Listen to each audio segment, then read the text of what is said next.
আমাদের সাথে সংযুক্ত আরব আমিরাত থেকে যোগ দিচ্ছেন সহকর্মী মেহেদী রুবেল। সেখানকার শোকাবহ পরিস্থিতির খবর তার মাধ্যমে জানার চেষ্টা করব। রুবেল, দেশের মতোই সারা বিশ্বেই তো শোকের ছায়া নেমে এসেছে। আপনি আমার সাথে যুক্ত আছেন দেখতে পাচ্ছি, আপনার সাথে বেশ কয়েকজন মানুষকে আমরা দেখতে পাচ্ছি।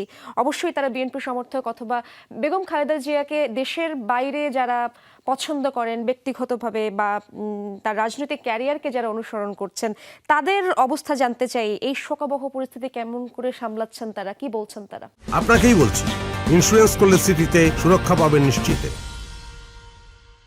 জি, যেমনটি বলছিলেন, আজকে বিএনপির সভানেত্রী সাবেক তিনবারের প্রধানমন্ত্রী বেগম খালেদা জিয়া সকাল 6টায় এবার কেয়ার হসপিটালে ইন্তেকাল করেন।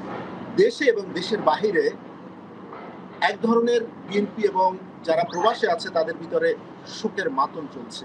বিশেষ করে আজকে আমি কনসুলেট এবং দূতাবাসের সাথে যোগাযোগ করে জানতে পারি তারাও বাংলাদেশের যে রাষ্ট্রীয় শোক এবং তাদের যে কালকের একদিনের ছুটি আছে সেটি তারা পালন করবেন। পাশাপাশি এখানে যে বিএনপি নেতৃবৃন্দ আমার সাথে যারা আছে, বিএনপি এবং জিয়া পরিষদের নেতৃবৃন্দ, তারাও আগামীকালকে গায়েবানা জানাজা সহ বিভিন্ন ধরনের কর্মসূচি হাতে নিয়েছে। আমরা তাদের কাছ থেকে জানতে চাচ্ছি, আজকে যেহেতু বিএনপির চেয়ারপারসন সাবেক প্রধানমন্ত্রী তিনি ইন্তেকাল করেছেন এবং আপনাদের বিএনপির পক্ষ থেকে আপনারা কি কি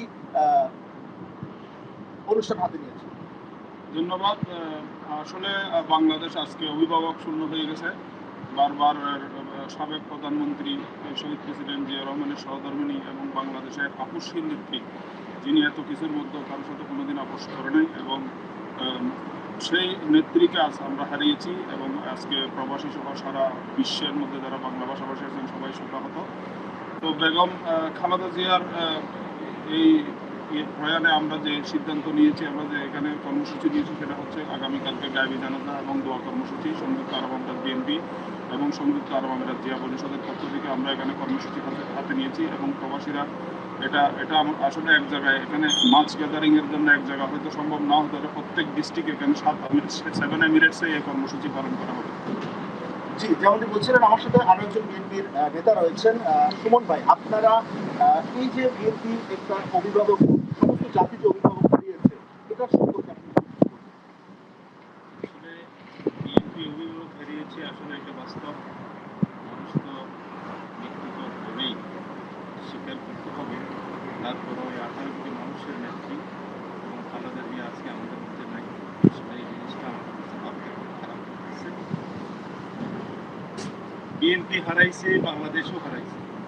ইনশাআল্লাহ আমাদের বিএনপির নেতা জনাব তারেক রহমান দেশে এসেছে, আপনারা দেখেছেন বক্তব্য, প্রথম দিন এসে যে বক্তব্য দিয়েছে, সেই বক্তব্যের মাঝেই বুঝতে পেরেছেন যে বাংলাদেশ নিয়ে জিয়া রহমানের যে পরিকল্পনা, খালেদা জিয়ার যে পরিকল্পনা, ইনশাআল্লাহ জনাব তারেক রহমান এটা বাস্তবায়ন করবেন, এই আশা ব্যক্ত করছি ইনশাআল্লাহ। জি, আমাদের মাঝে আরেকজন বাংলাদেশ সমিতির সিনিয়র একজন নেতা রয়েছেন, বিএনপির জাহাঙ্গীর ভাই রয়েছেন। আপনি কিভাবে দেখছেন এবং প্রবাসীরা আসলে আজকে যে খালেদা জিয়ার এই চলে যাওয়ার সেটা কিভাবে দেখছেন? ধন্যবাদ আপনাকে।